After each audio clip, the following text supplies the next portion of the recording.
Hello, my friend. Welcome to Live Chats.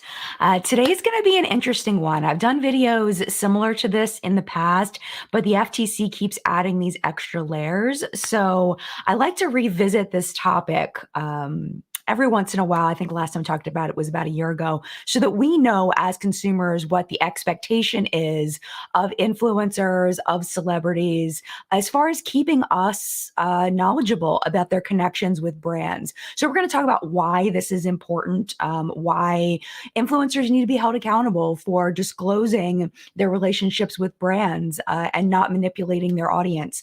So we're going to go into all of that. And I have the FAQs here from the FTC. We're going to be going over those so we know kind of what's expected and, I guess how to, I don't know how we would hold influencers accountable, but how the FTC is going to be hopefully holding brands and influencers accountable so that we can make sure we know, which reviews are from a genuine place of, what am I trying to say? Which reviews are from a genuine place of, I absolutely love it, and which ones may be tainted by a hidden sponsorship.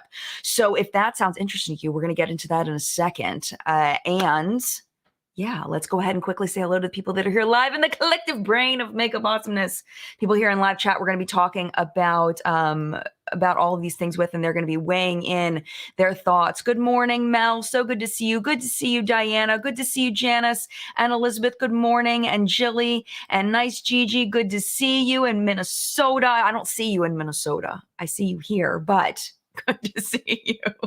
Good morning, Lana and Vicky. Good morning. Good morning to Teresa and the rest of the Mod Squad. Hello, hello. Happy Sunday. Hope everybody is doing well. And thank you to the moderators for being here. I have a feeling it's going to be pretty calm chat, but you never know. You never know. Good morning, Thriving and Beyond, and Tish and Kimberly and Jen. And if I did not say good morning to you, good morning to you. Thank you so much for being here. I appreciate it.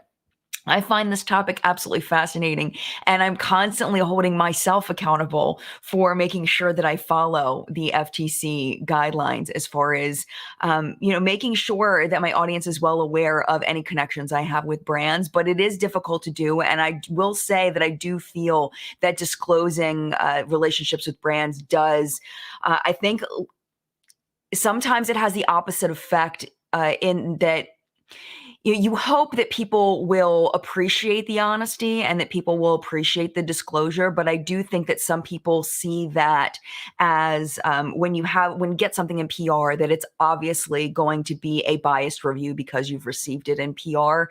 And I have people accusing me of that sometimes. And it's really disheartening because I don't feel like my getting something in PR affects my review. When I do my favorites and fails, oftentimes on the fails end, there will be things in PR that I got in PR that'll be terrible. And I'll tell you, I got this in PR and it's awful. Because that's not my responsibility. What I feel our responsibility as reviewers on YouTube, no matter the genre, whether it's, beauty or whether it's gaming or whether it's, outdoor equipment or whatever it is, I feel like our loyalty really needs to be to our audience because they're the ones that give us the ability to do this, especially if we're doing it full time like I am. Without people watching our videos, we can't do this full time. So that loyalty to the audience really needs to be there. The problem with that, though, is that when the audience sees the getting of PR almost as a betrayal of them, that your reviews are changing because you're getting it. So it's up to the influencer, I think, to constantly communicate and to really truly provide honest reviews. Audiences are smart. And if you pull something out that's a crap product and they've tried it and you say, that it doesn't have a smell and that it goes on perfectly, and they're like, wait, great. That is the stinkiest, worst performing product I've ever had. It smells awful. You get that vibe of like, this is the exact opposite of my experience with this. So is this genuine? So I think, when we review things, really making sure that we thoroughly test them and present a full picture as much as possible is, I think, really important. But then, of course, you always have to factor in that we have different skin types and skin tones and preferences that really it can really sway our opinion of a product. So just being very thorough in describing the product so people can kind of apply what they like and don't like to the product, I think is very, very important. But that being said, I think the honesty, when you are honest, I do think that it does taint the audience's view sometimes, depending on the people watching. I think some of us that have been in the beauty space for a while are a little more tolerant and a little more understanding, but people that are new may not understand that. And I do see still very much a lot of dishonesty, especially in channels and Instagram accounts that have a larger following. And I think that part of the reason why they've been able to grow that following so large is their dishonesty, which is sad. It's very, very sad. I'm not saying all Instagram influencers and YouTube influencers are dishonest if they're large. Absolutely not. There are quite a few that are very honest. But when I see a larger influencer that doesn't typically disclose, it really is it's saddening to me, because you want to see people that are honest do well. And when you see someone and you get that vibe that they're not being honest and they're doing well, it's like, but the fact is, in life, the good people don't always win, and sometimes people that are cruddy do well. And that's just a fact of life. Anybody that's ever worked anywhere knows that. That sometimes, people that aren't honest do well. And it's kind of sad, but that's why I want to educate the people here, us. I want us all, not just me educating, providing you links so you can educate yourself as well, and have this discussion so that we can all know what the rules are, what the laws are, so we can be more in tune with the people that are being honest and making sure that we are supporting people that are honest. So let me go ahead and see what you all are saying. I'm going to go ahead and scroll down and see what's going on. A little bit off topic, Beth wants to know how the marshmallow biz is going. It's going very, very well. Right now on madmarshmallows.com, we have a couple of flavors that only have one left. It's still in stock, but there's literally one left. So I'm curious to see whether the one left will go. I would imagine it will. But yeah, it's going really, really well. It's only sales within the state of Maryland, which of course limits who can buy them. But the markets are going so well, and it's fabulous. I'm meeting all kinds of really nice people and small businesses, and it's just an absolute blast. And I'm getting all kinds of really cool ideas. I have customers telling me, at the market, different ideas of things that they want. I had a gentleman stop by yesterday that's a repeat customer, and he was like, it would be really great. He's like, can you do a lemon meringue pie marshmallow? And I was like, yes, I can, sir. I will work on that because that sounds incredible. I will make it happen. But yes, it's going very well. Thank you for asking.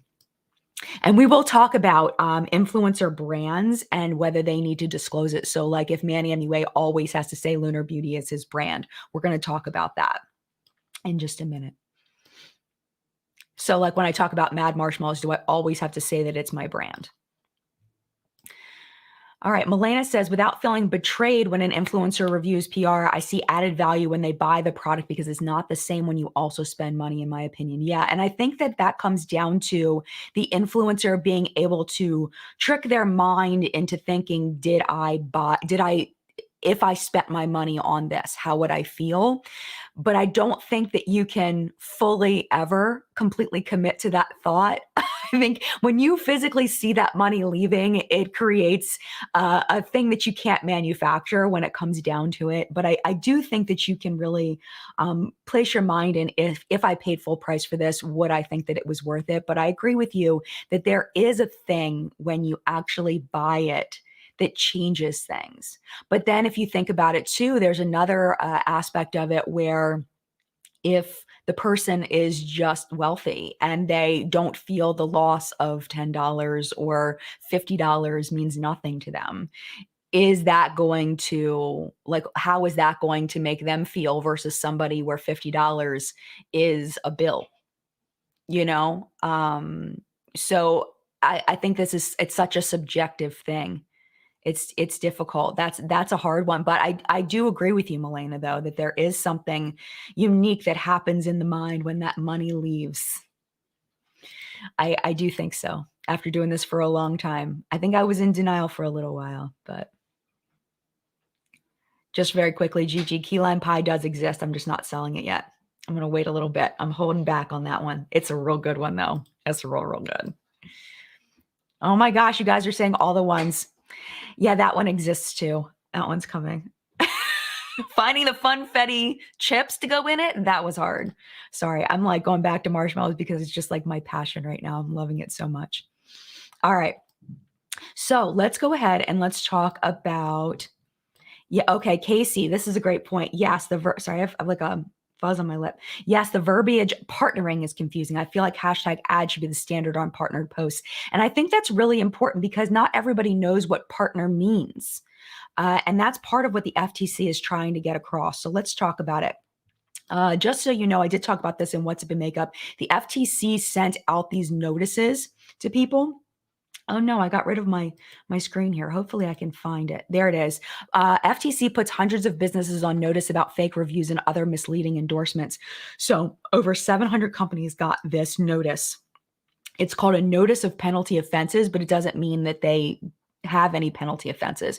It just means that they're putting on notice, like basically, like we're letting you know that if you do this, or this, that you could be fined up to around $44,000 per violation. Like, just so you know, I don't know how they came up with $43,792. Like what? 92 specifically. Like, so weird.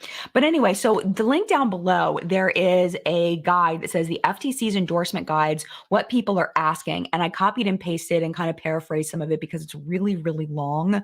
But I went through the first section so we could talk about it and see what you all thought about it. So the first one, okay, so it says, isn't it common knowledge? This is what I think that Casey's talking about right here. Isn't it common knowledge that bloggers are paid? When they say bloggers, I mean, they mean anybody like YouTube, Instagram, whatever, people that are endorsing products online. Isn't it common knowledge that bloggers are paid to tout products, or that if you click a link on a blogger's site to buy a product, a blogger will get commission? And they say no. Under the law, an act or practice is deceptive if it misleads a significant minority of customers. And that's where, or consumers, and that's where the clincher is here, is even if I went on my Instagram and I was only doing sponsored posts on my Instagram, let's say I only did sponsored posts ever, and my audience pretty much knew that, but I'm getting, I don't know, a few hundred new people visiting my Instagram every time I post. Those people don't know. So it's my obligation, because that's a significant minority, to let them know, that I'm partnering with the brand, that I'm sponsored by them, that I'm receiving product for free. It just has to be a significant minority of consumers, which I thought was really interesting language. Now, this I thought was really interesting as well. Are you monitoring bloggers? FTC, are you monitoring bloggers? Generally not. If law enforcement becomes necessary, our focus usually will be on advertisers or their ad agencies and public relations firms. Actions against an individual endorser, however, might be appropriate in certain circumstances, like they were saying, like repeated violations, if someone keeps doing it after being warned. But mostly they're going to be going after the brands, the ad agencies. So what I've noticed with sponsorships on my end is that it used to be, when I first started taking sponsorships, that they would send the product and you'd do it, and then you'd post it, and then they would pay you, and that would be it. Now, I would say 90% of sponsorships that I do, the brand or the ad agency wants to see it 48 hours before it goes live.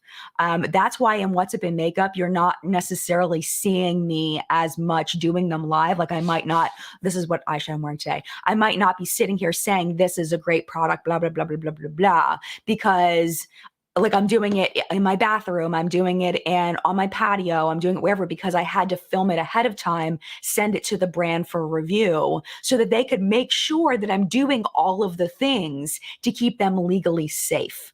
It used to not be like that. It used to be that you just did it. But I think it's really smart of brands to make sure because they're going to be held liable more than the influencer is. It's really a lot of responsibility on the brands and not on the influencers, which is kind of sad because I feel like the influencers need to be held accountable even more. But the brands probably have more money, so that's another thing. Sometimes, not always. Not always. Sometimes though. Casey says, I feel like the fake review thing has been big. I've uneducatedly participated in this in order to get free product from a company in exchange for an Amazon review before it was widely talked about. Yeah. And I've known people to do that. I've known larger influencers to take things for free that like they ended up leaving a review. They just wanted a free whatever. And it wasn't even really for their channel. It was for an Amazon review or whatever. I remember specifically having a conversation with one person and I was like, what are you doing? That they like accepted like a crock pot or something like that. They had absolutely no intention of talking about on their channel, but they took it and then they put a positive review and then that was it. That was the end of it. But I think it's really important that we don't do those things, because people count on that. But some people think, oh, free crock pot.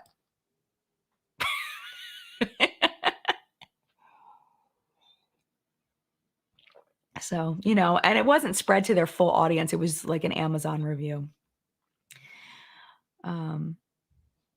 Yeah, Jenna says, I work for a company not in beauty. They told me to give a good review even though I didn't buy their product. That is in the guidelines. You can't do that. Like that's one of the things we talked about in What's Up in Makeup today. That's in the specific things for that $44,000 per violation. That's in there. Like you can't do that. Wow. Oh my gosh, this is really important, Megan. TikTok is a breeding ground for non-disclosures. Oh, totally. And I think TikTok is going to get in trouble. I really do. I think that, the thing is they have to prove it. They have to prove it. And that's going to be the difficult part is proving it on TikTok.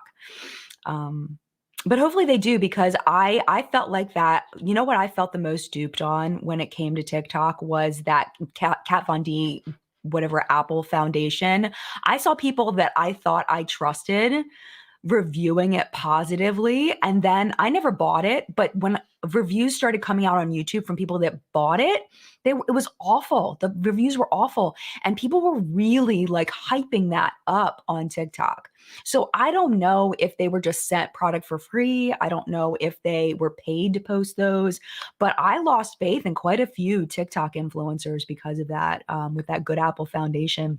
It was really disheartening, because these are people that I've been following for a while. And I was like, why are you telling me this is the most amazing foundation when everybody that reviews this that bought it seems to hate it? Like maybe I'm wrong. Maybe I'm taking it like a step too far. Maybe I'm not being accurate there. It's totally possible. But yeah, that's just the way I felt about that product. And there really isn't a good way to disclose on TikTok. There needs to be some kind of button you can hit, I think, on TikTok where it shows up on the screen. So like something where if it's a paid thing, you click it on the screen, like on the bottom, like when you're on TikTok in the description, it'll say sponsored, like it'll have like a little sponsored thing, but I don't think that's for individual people. I don't know a lot about TikTok. I think that's for brands when they actually buy an ad on TikTok. I don't think that's for individual people uploading. That's my opinion. That's what I think. I don't know that for a fact, but that's the way it seems, that those are brand ads and not an individual person uploading. But I could be wrong there. I just feel like it needs to be on the screen, like something that you can click before you upload that this was sent to me for free, or this was, where you can classify it. And it's just a little button and then there's a little thingy that pops up. That's just my opinion. But I totally agree with you, Megan. That's a great point. Yeah, classically, Dan, I'm so paranoid of getting caught for not disclosing. I always put it at the very beginning of my post, add PR sample, all of that. Yeah, absolutely. And I am very paranoid about it too. Yeah, and let's get into a few more of these things, because I think that the questions are very, we get into that. So the next one I thought was something I've thought about, because it does feel like a lot of times that the FTC holds bloggers and vloggers and Instagrammers more accountable. Like they're harder on influencers than they are on celebrities. Where I feel like you'll see celebrity endorsements and they just, they kind of let it slide with celebrities, but they're really hard on influencers. So this is what they said. Does the FTC hold bloggers to a higher standard than reviewers for traditional media outlets? And they say no. The FTC Act applies across the board. The issue is, and has always been, whether the audience understands the reviewer's relationship to the company whose products are being recommended. So I think that what they're saying is that with a celebrity endorsement, when you have a commercial, when you have an ad on their page, it's pretty obvious that they're being paid to do that. Where with an influencer, because of that parasocial relationship, potentially because of the connection that people have to the influencer as just a regular person, that it's, the line is a lot fuzzier than when you have a celebrity showing a product. Or if you see like a product in a movie or something, a product placement in a movie, that it's pretty much people know without being told, where with an influencer, it may be fuzzier. So I'm curious to know what you all think of that. Because I think I feel like they need to hold celebrities pretty much to the same standards as influencers, but I see that it is different. I do see that it's different. Yeah, regarding the Apple Foundation, Vivian hated it. Jilly hated it. Oh, yes. Most people said they liked it. Oh, they did. Tina says the foundation was really bad. Liz says, I love that foundation. I have aging skin and use very little. Yeah, the full coverage was shocking, Jilly. Tana says, yeah, but a lot of people did love it. I know there's Dead Love the Good Apple Foundation. Oh, maybe Teresa is Dead Love the Good Apple Foundation. I mean, maybe I'm off base there. But like everywhere I looked, people hated it. So I mean, maybe the people genuinely did love it and it wasn't sponsored. It was weird for me. Okay. Delilah says it's great. Okay. Well, maybe I was wrong. Erica says, I love one of the, probably Robert reviewed the KVD Foundation and tore it apart.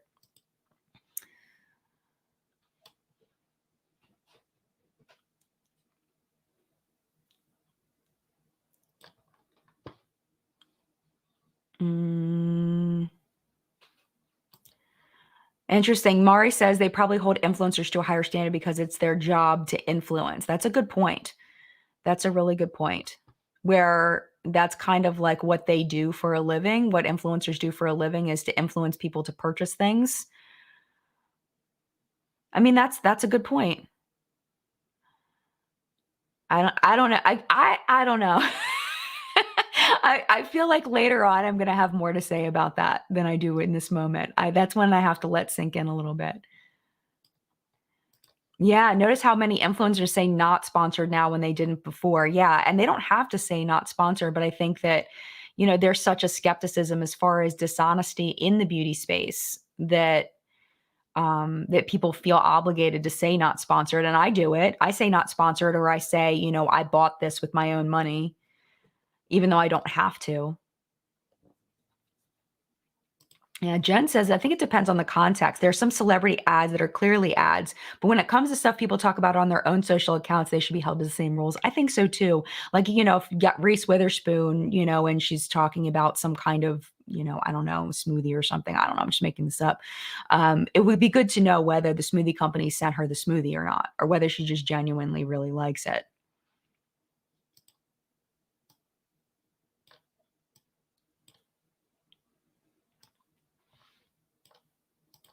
Yeah, Bonnie says, I always assume the influencer is being paid unless they disclose they purchased it themselves. That's interesting. I never thought about that because for me, I know a lot of times I don't say that I purchased it myself because it's not required. So it's interesting that people might then interpret that as that I'm being sponsored by the company. Wow. Well, I better make sure I I don't want people to think that. I want people to have an accurate view, of what I'm doing. Yeah, I think, Gigi, it says how do you define influencer? I honestly I feel like the word influencer is just really weird. I've talked about it before that influencer is just such a weird word and I wish that it was something else because for me, I've been called an influencer. I've called myself an influencer, but I because my reviews do influence purchases, but I prefer the term reviewer rather than influencer because it's I don't feel like my primary job is to influence people. I feel like my primary job is to try things so that other people don't have to buy it. So that I can give you an idea of what it's like so you can decide whether it's worth your money to buy. And in that, I'm influencing people to purchase things or not purchase things. But I see that as like a secondary to the reviewing part of what I do. So, yeah. I did try to move away from reviewing things, but I missed it. So I started doing lots more reviews. I like doing product reviews. It's my thing. I love it. I love it so much. I really do. So, okay, let's move on to the next thing. Okay. This was a quote from the website. It says, I'm a blogger. I heard that every time I mention a product on my blog, I have to say whether I got it for free or paid for it myself. Is that true? So that is, again, that's kind of what we're talking about here. And they say no. If you mention a product you paid for yourself, there isn't an issue. Nor is it an issue if you get the product for free because a store is giving out free samples to its customers, which I thought was interesting. They say, if this is a paraphrase, if the company pays you or gives you something of value to mention the product, then you need to disclose it. So if you get monetary money, if you get money for talking about the product, you have to say it.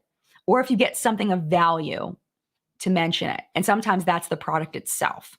It says, if you receive free products or other perks with the expectation that you'll promote and discuss it, then you have to disclose it. So receiving free products or other perks with the expectation you'll promote and discuss it. So so Kapari sent me a bunch of stuff. There was no expectation to review it, but I do need to disclose that Kopari sent this to me if I'm reviewing it. I do have to disclose it, but they specifically talk here about no expectation to promote and discuss with the expectation to promote and discuss. But later on, they do say that even if there is no expectation, you really should still disclose that you got it for free. This one has to do with Influencer and programs like that. It says if you're part of a network marketing program, they call that a network marketing program, where they sign up to receive free product samples in exchange for writing or talking about them, then you need to disclose it. So that's why a lot of times Sephora reviews and things like that, it'll say as part of a free program or whatever, it's disclosed. So I thought, I really wanted to mention that part because I feel like it's important for us to know and for audiences to know that we need to be, even if we're just getting a product for free with expectation, no expectation to review, we still need to tell you. Even this one I thought I was like, what? Okay. What if all I get from a company is $1 off coupon, an entry in a sweepstakes or contest, or a product that's only worth a few dollars? Does that still have to be disclosed? And this is what they answer. Listen to this. The question you need to ask is whether knowing about that gift or incentive would affect the weight or credibility your readers give to your recommendation, or viewers, whatever. So if it's all subjective, this is so mushy because you have to decide that if I got $1 off coupon for this, would that affect the way that you watching my video would view my review? And if I think that it would affect the way you view my review, then I should disclose it. So really, it's just safer to just disclose the $1 off coupon or whatever, which it's like, okay, sure. I mean, it's what it comes down to is it's safer to just disclose. Just might as well just disclose it. They also said that if getting one free item that's not very valuable doesn't affect your credibility, continuing getting free stuff from an advertiser or multiple advertisers could suggest that you expect future benefits from positive reviews. So even if they're only giving you $1 this time, maybe they're going to give you free product next time. And maybe you're afraid to lose that. Maybe you're afraid that they're going to stop sending you things if you don't say something positive. So in that case, it's supposed to, you're supposed to disclose. So yeah, so that's the thing. That's a thing. Yeah, exactly, Jen. But you don't know how I feel about stuff unless you know me. What a wishy-washy declaration. I know. It's like, how do you know whether other people are? Yes, exactly. Sateen slipper. I would just disclose everything. Exactly. Sandy says $1 off is different than free, depending on how expensive the product is. Oh, totally. Jenna says, really do take your video seriously. I try. Well, hopefully. Casey says, I know there's some people with influencer who give positive reviews automatically, but I know others who are honest every time. Influencer doesn't bother me as long as it's disclosed. Yeah. And I think that, influencer, when I did it, I haven't gotten anything sent to me from influencer in, I don't know, probably since 2014. It's been a long time. But even if when I gave things negative reviews, they still sent me more stuff. I don't know why they don't, because I'm not active on their platform is probably why they don't send it. Yeah, Girly Girl says, if it seems too good to be true, it probably is. Yeah. Liz wants to know, is there an amount of subscribers, followers of these influencers that this applies to? I could see some smaller channels accounts not knowing this. It does not. There's no follower count. Like even if you are, an account manager and you get things from Influencer and you write a review on Sephora's website from Influencer, you're held accountable, even if you have 0 followers. It doesn't matter. Like an influencer, a beauty YouTuber who has 100 followers or 50 Instagram followers is still held to the same standard as the bigger YouTubers and and Instagrammers. Follower count does not matter.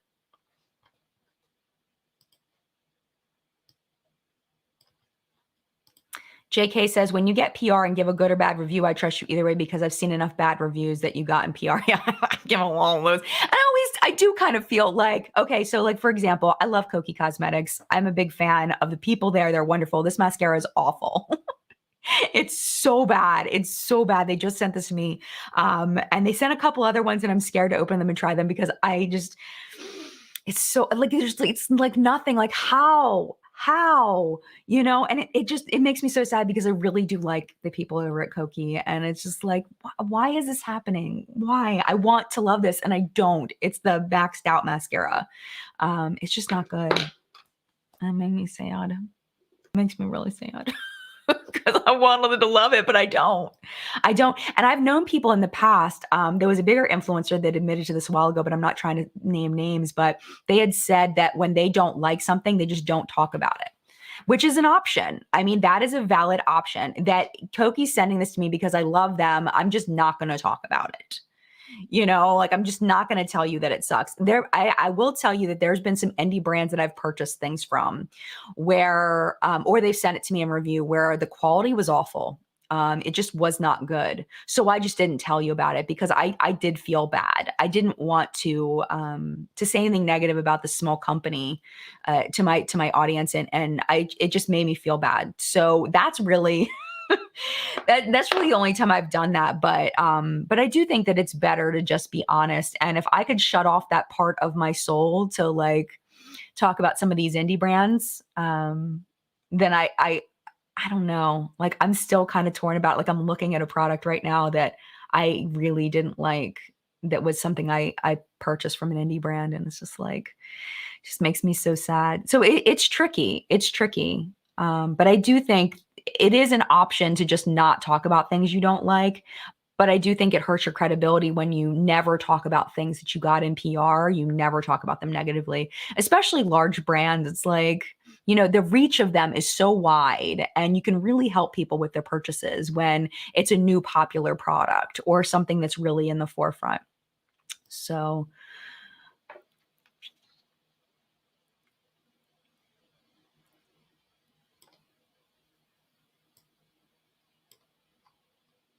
yeah, Mon says, what's the big deal with disclosing anyway? Why are so many influencers trying to hide it? Because I think some people do judge the influencer negatively when they do disclose.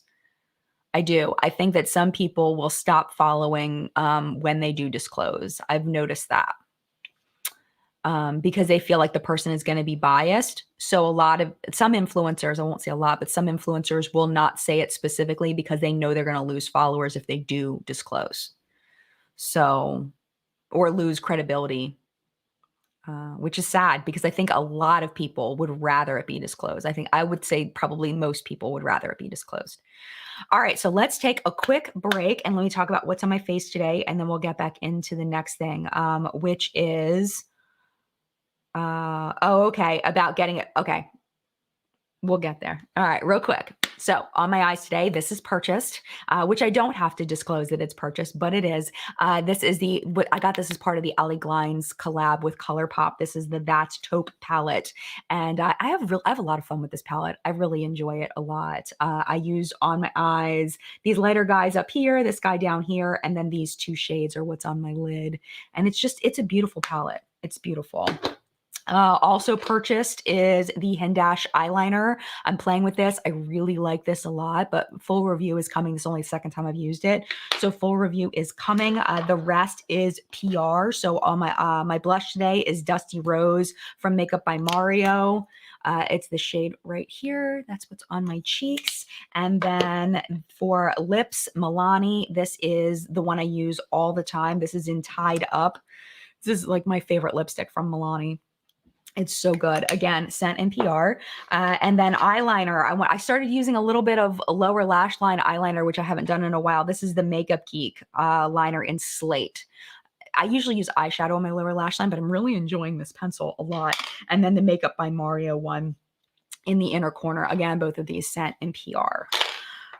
But yeah, really had fun getting my makeup on today, doing a more natural thing. I'm not wearing any foundation today. I put a little bit of that Milani color corrector under my eyes, also set in PR.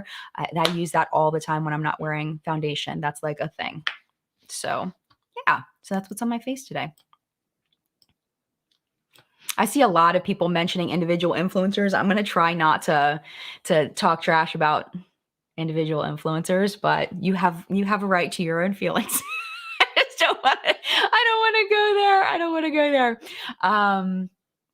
Okay, so next one was, even if an incentive with no financial value might affect the credibility of an endorsement, it would need to be disclosed. The guides give and the example of a restaurant patron being offered the opportunity to appear in a television advertising before giving his opinion about a product. So like, let's say ABH is, doing a giveaway and they say, if you post about our products, then you will be entered to win, $500 worth of ABH products. That needs to be disclosed.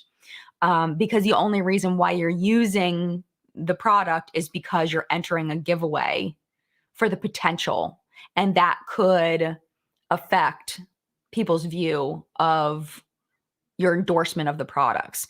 And another thing they talk about later is even if you're just doing an Instagram look and you're not saying that it's an endorsement, it's still considered an endorsement.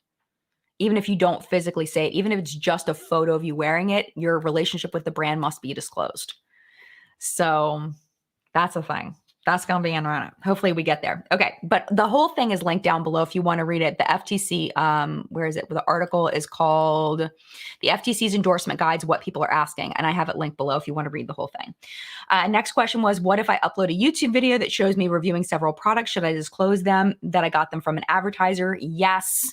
Guidance for videos is the same for websites or blogs. I don't know why they prioritize websites and blogs as like the primary way these things are happening. Like, I don't know who thought that was a thing, but I feel like websites and blogs, there are a few of them that are really still doing very well, that are still very prominent. But I feel like the major way this stuff is happening is through YouTube, Instagram, TikTok. Like, I don't know why they're prioritizing using blog language, but whatever. I don't work for the FTC, so I don't know. All right, next one. Okay, so they give an example of a hunting and camping YouTuber getting free knives with no obligation review. And I talked about this a little bit earlier. The YouTuber says that it isn't impacting their review. Do they need to disclose it? Because they get the, like I was saying about Kapari, they sent this to me, no obligation to review. Do I still need to disclose it even if I don't think that it's affecting my review at all? And they say, even if you don't think it affects your evaluation of the product, what matters is whether knowing that you got it for free might affect how your audience views what you say about it. And that's where it gets mushy. That's what we were talking about earlier. It's like, how do I know whether my audience is going to view things differently if I got this for free? You just have to be safe. It says it doesn't matter that you aren't required to review every product you receive. Your viewers may assess your review differently if they knew you got it for free. So we advise disclosing the fact. So that's a thing. That's a thing. Next one, does the YouTuber need to tell their audience every time they talk about a product they got for free, even if it was a long time ago? So like, for example, the Milani lipstick, I probably got this 8 months ago, 7 months ago, long time ago. Every time I talk about it on the channel, I tell you every time that I got this for free, that I got this from Milani. They sent me the whole set. This is the shade that I use all the time. They had a lot of really bold shades that I don't wear very often, but this one I wear all the time. But every time I talk about it, even though it was months and months and months ago, I still have to disclose it. Even if it was years ago, you still have to disclose it every single time, because you may not have seen the video where I talked about these, that it was a favorites and fails where I talked about this formula months and months and months ago. You may not have seen that. So it's important. You have to tell it every time. Every time. Yeah, exactly, Candy. Candy says you have to assume your viewers are influenced by it being free or not. Yes, 100%. You are right. They said it might depend on, okay, so they said when it comes to like what I was saying about the Milani lipstick, it might depend on what you say about it, but each new endorsement made without a disclosure could be deceptive because readers might not see the original blog post where you said you got the product for free from the manufacturer. So it's better to disclose. All right, this one, my friend, the term ambassador. Okay, don't get me started on the term ambassador. An influencer is hired to be an ambassador and promote its products or event. Do you need to disclose that you're being paid by the company with every promotion of the product? Okay. It says if you're directly advertising or promoting, yes. If you're directly advertising. If you're just answering basic questions, no. So if I was a Milani ambassador, which I'm not, but if I was a Milani ambassador and I was on Twitter and I said, this is the best lipstick I've ever used, and I'm a Milani ambassador, I would have to say that I'm partnered with the brand, that I'm being paid by the brand. But if someone says, where can I buy it? And I say CVS, I don't have to disclose when I say CVS. Or when someone says, how much does it cost? I don't have to disclose it there. If I'm giving general information about the product that isn't really a promotion, then I don't have to disclose it. It's only when I'm saying you should buy this. So you don't have to disclose it for those like little things like that, like just giving information. So like if I was an ambassador for like Ipsy Live or something, and people were asking, questions about the event, where is it located, all of that, I don't have to disclose it for that stuff. But when I say you should totally come, it's an amazing event, then I have to disclose it. So I'd never read that language before. So I thought that was something I really wanted to share. Very closely related to that, posts after a brand trip.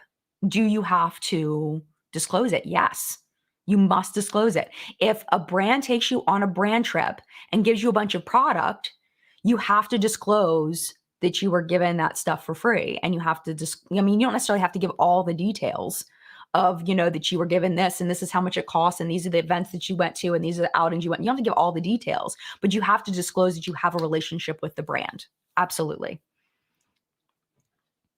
Yeah, totally. Heidi says ambassador is sometimes a vanity title. Totally. Yeah. And I think that sometimes it doesn't really seem to mean very much. Ronnie says, geez, sounds like influencers are going to have to get an attorney and write a disclosure to post and a release of liability for a viewer to click on. I know it's a lot, isn't it? It's a lot. But then remember that they're not necessarily going to nail the influencer to the wall. They're going to nail the brand to the wall. That's what they said. They're not going to nail the influencer to the wall. So it's really, I mean, it said in like the influencer guide that we talked about a year ago, I think it was last summer, that it said that it's up to the influencer to make sure they're following the guidelines. But it seems like as far as actual accountability, actual monetary accountability, they're probably not going to go after the influencer. They're going to go after the brand. So yeah, it's a lot. It's a lot. But I mean, the thing is, it's really not hard. As an influencer, as somebody that posts on social media, when you get something for free, just say it. Say it, post it. Better to be safe. Just I feel like on Twitter, there needs to be a thing too, because Twitter with the character limit, it's really difficult. So I wish on Twitter there was like I said on TikTok, I wish there was a little button you could hit where it didn't add to your character count, where you could just hit a button and then underneath the post, it would have a little words that said, ad or sent product sent for free or whatever, where it wouldn't add to your character count, but it would clearly identify it. I think that would be super helpful. Yeah. And Jilly says Ambassador feels a little MLM. It's next level boss babe. It's kind of cringy. I think so too. I'm not a big fan of the Ambassador label either.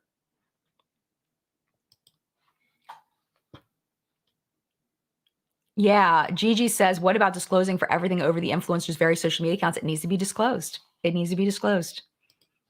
Comes down to it. It needs to be disclosed.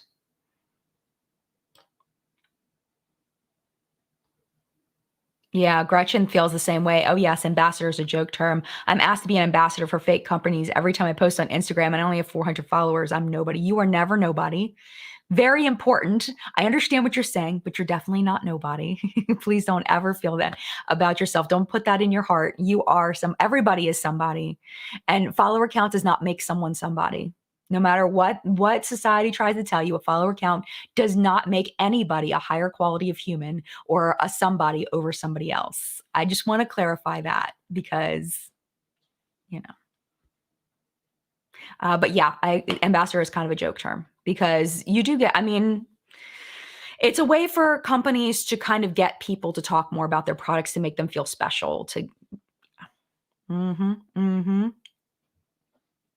Holly wants to know, do you think brands will stop sending so much PR to influencers because of this? No, I don't. But I do think they're going to keep track of it more and they're going to make sure, like BoxyCharm, when I was still getting BoxyCharm, they put a little card in there that had the FTC guidelines and what you were supposed to do. I mean, it was very simple. It was basically like, you need to make sure you tell people that we sent this to you for free. It was like a little card they put in there. So I think brands are just going to be a little more careful, but they get so much off of influencers talking about their stuff. I don't think they're going to stop sending it out. All right. Next one. Okay. Oh, we don't have too many left. Oh, and we don't have too much time left. So this looks like it's going to be about perfect. All right. It says, do I actually have to say something positive about a product for my post to be endorsement? So going back to like Instagram, if I'm just doing a look and I have, brands tagged on the side, there's no actual voicing of it being positive. Like there's no me saying this is the best eyeliner ever, I'm using it in this look. It's just written next to the post, right? Or somebody doing a tutorial where they're not specifically saying it's a great product. They're not endorsing it. They're just using it. This is what they say. Simply posting a picture of a product in social media, such as Pinterest or a video, or you using it could convey that you like and approve of the product. If it does, it's an endorsement. You don't necessarily have to use words that convey a positive message. So yes, you must disclose. So what I think influencers should do, in my opinion, based on this, is putting a little asterisk, like some people do. They put a little asterisk next to products and it says sent in PR. 2 asterisks means part of a sponsored video, and have a little code that you put underneath the post. You have all your stuff listed and then you just put a little star next to it. And that way it's not like real cluttered with everything. You just have like a little code, and that's, I would imagine, would be fine. I'm not a lawyer, so don't talk to your lawyer. Don't trust everything that I'm saying, but that's what I would say would be fine, in my opinion, non-lawyer opinion. Next one, posting a picture of yourself to Instagram and tag the brand. Okay. Yeah. So same thing. If you post a picture or a video and you tag the brands, do you have to disclose if you have a relationship with them? And it says tagging a brand you're using in an endorsement of the brand, just like any other endorsement, could have required disclosure if you have a relationship with that brand. So yeah. So even if you're just tagging them, if you have a relationship with them, it should be disclosed. Okay. So yeah, I mean, this is really what it comes down to is just disclose it. You know what I mean? That's what it comes down to. Yeah, 4 Lil Puffin says, I'm sick of people giving reviews on products I can clearly see is really bad. The person says it's great because they're scared of the brand. Yeah. Yes, I have definitely seen that when people are like, if you ever watch a YouTube video and the person's putting on the products, I remember this when KKW Beauty came out and the influencers were putting on all the KKW Beauty and some of it did not look good. And they're like, look how beautiful this looks. And I'm like, do you see how streaky that is? Do you see how that's not blending? Like, what is even happening? Like, it does not look good. It does not look good. Like, there was like I forget where it was. I forget who it was. I don't know if it was KKW or something else, but there was like a gold highlighter. And we know, when you have a gold highlighter, it's probably only going to look good on some people because the depth of it. If I put on like a medium shaded gold highlighter on my cheek, it would not look good. But I saw people, I think it might have been the Fenty one, the Fenty gold highlighter, where people were saying it was amazing. And I looked at them, I'm like, you are so fair using that highlighter. That does not look good on you at all. Like, look how beautiful. I mean, I guess it's their opinion. They have a right to have an opinion. If they think it looks good, I guess they think it looks good. But sometimes it's like, you've been doing this a long time. You should know that does not look good. So yeah, and I think as far as being scared of the brand, I think I see this more with smaller influencers than I do larger influencers because larger influencers, they're getting so much PR. It doesn't matter if a brand drops them, it's like whatever. Or, they're financially doing very well. So they can just purchase things if they don't get it in PR anymore. But smaller influencers, they may not be able to purchase it if they get off a PR list, or they may, be new at and really feel like that whole grandma gave me a gift thing and feel like they need to be polite about it. Yeah. Or like somebody brought up, some people are giving reviews just so that they can work with brands in the future. Yes, and giving reviews just so they can work with brands in the future. Absolutely. And getting reposted. If you do a look with a brand's products, I think James Charles admitted to this. I'm pretty sure he admitted to this back a while ago that he would, when he wanted to work with a brand, he would use products from other brands because he couldn't afford their brand, and he would tag them and say that it was their product when it wasn't, so that he could get on their PR list. You may use their products or promote or say that they're amazing because you want to work with them. Because when brands think that you like their product, they're going to be more likely to work with you. So giving a positive review, if you're giving negative reviews to their products, why would they want to work with you? So it's a really good point. Thank you, John, for interjecting that. I appreciate that. Somebody in the comments that asked about that. Oh, okay, cool. Well, thank you for bringing that up because I think that's an important point. All right, so I think I have a couple more and we've got 8 minutes left, so this is going to be perfect. Okay, a famous athlete has thousands of followers on Twitter and is well known as a spokesperson for a particular product. Does he have to disclose that he's being paid every time he tweets about the product? And this is what they said. It depends on whether his followers understand that he's being paid to endorse that product. If they know he's a paid endorser, no disclosure is needed. But is there a what do they call it? A minority, a significant minority that don't know? That's what the influencer needs to decide, or the celebrity needs to decide. If a significant portion of his followers don't know that, the relationship should be disclosed. Determining whether followers are aware of a relationship could be tricky in many cases, so we do recommend disclosure. So this is what I was talking about as far as like Manny and anybody else who owns a brand, Laura and Kristen Dominique and, all these celebrity brands. I feel like, with those, like, I don't feel like they necessarily have to disclose every time, Laura uses a Laura Lee Los Angeles palette. I don't think that she needs to be like, this is my brand, I mean, it's a freaking Laura Lee Los Angeles palette on the face of Laura Lee. I mean, does she need... I don't think that, in my opinion, I would think she wouldn't need to disclose it and specifically say, this is my brand, like, I don't know. I feel like it's bad. It can't hurt to disclose it, but I don't think that is necessary. And if you know that someone is like a face of a brand, do they need to disclose it every single stinking time? If it's a celebrity or somebody that's well known for working with a specific brand, I wish they wouldn't go into the gray areas. I wish they would just be like, just disclose it. Just disclose everything all the time. And this is the last one I had written down, which I think is an important point. I'm a video blogger who lives in London. This is an example they give. I create sponsored beauty videos on YouTube. The products I promote are also sold in the US.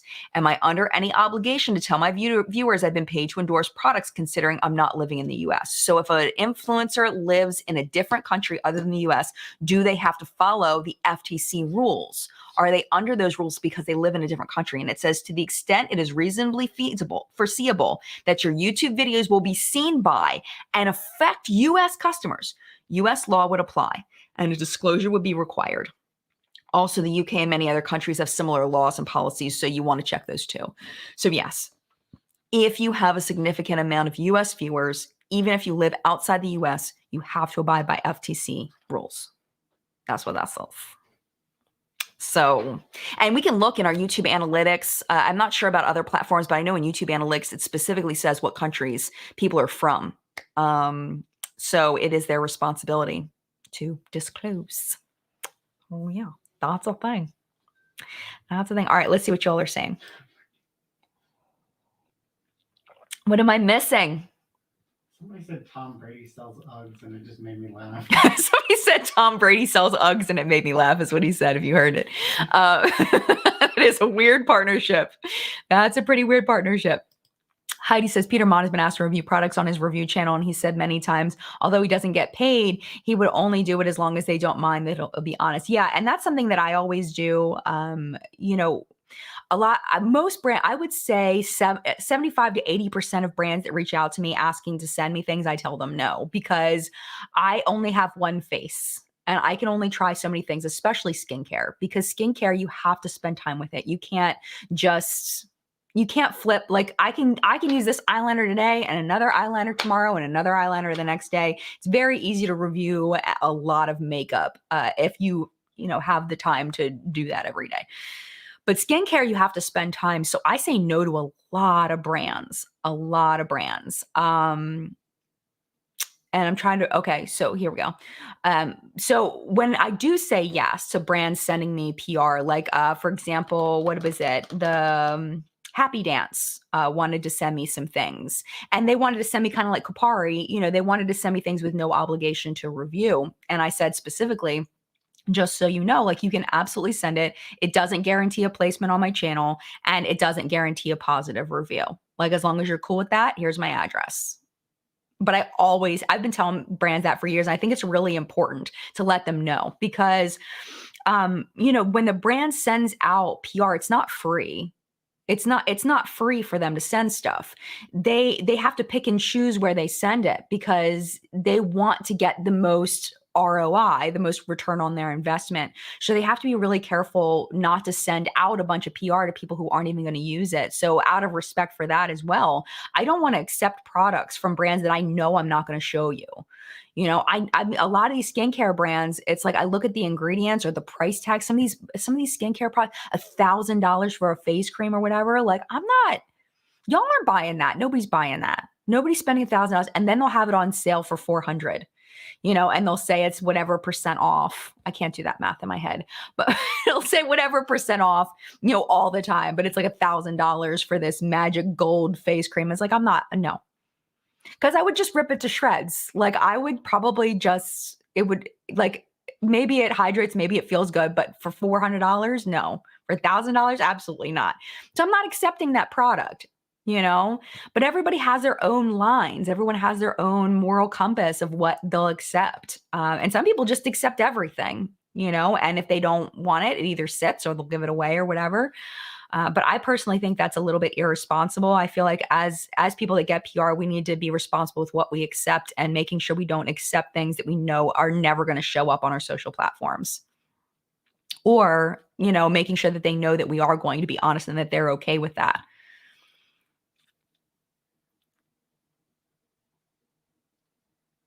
Yeah. Mama Goonie says, when the brands like Benefit who sent influencers to an all-expense paid trip to an island, could an influencer be untrustworthy about the products they're promoting? Oh, totally. Yeah, absolutely. And I think that that's where getting to know an influencer and watching their content, I think you really get an idea of where their moral compass is and whether you align with that personally or not. If Benefit sent me on a trip, I would be very thankful and have so much fun. But I can honestly tell you that I would still tell you their eyeshadows have always sucked. Whenever they try to do an eyeshadow product, it always sucks. I don't understand why. I don't get it. I feel like Benefit is missing an entire market by not having eyeshadow products that are actually high quality, and they could do it. I don't know why they don't. I don't get it. So it's not gonna affect me any because I mean I'll be very thankful. But that's also probably why I don't get huge brand deals and why they don't invite me on the trips because they know it is not going to sway me. Not to say that everybody that goes on brand trips can be swayed, because I do think there are some honest YouTubers that have been invited to these trips. But yeah, I think that their best ROI investment would be in influencers that can be swayed, that it will make a difference. I think that's probably the smartest thing to do for the brand, if you're thinking about it that way, is to invite the people that will be influenced. The influencers that will be influenced by the trip. Never been on a brand trip. But it also might be the size of my channel why I've never been invited on a brand trip either. So it's all good. Pay for my own damn trips. But anyway, I'm going to pop off here. Thank you so much for being here in live chat. I hope you have fun with this conversation. I would strongly suggest against hounding influencers for these things. If you want to, say, hey, I heard the FTC is changing guidelines on disclosure. Like you may want to check it out or something. But I think being mean about any of this stuff is not okay. And being cruel and is never okay. So I don't want you to use this, anybody watching this, to use this as ammunition against anybody to create negativity. And when it comes down to it, it's going to be on them and the brands they work with to do what they need to do to make sure that they're complying with the law, because this is the law and they're coming after the brands first and the ad agencies first. So influencers need to be really careful because brands are not going to want to work with them if they know if I work with Milani and I screw Milani over by not doing my disclosures properly. Do you really think that Makeup by Mario is going to want to work with me if they know that I screwed over Milani? Nope, not going to want to work with me. So, especially if I cost them hundreds of thousands of dollars, influencers better want to watch out. I don't think that was proper English, but we're going to move on from it. Thank you so much for being here. If you are interested in Mad Marshmallows and you are a Maryland resident, the restock is still available. Again, just one box available of a few flavors if you want to try them out. And yeah, mad love to you. I'll see you next week. Have a great week. Talk to you soon. Bye.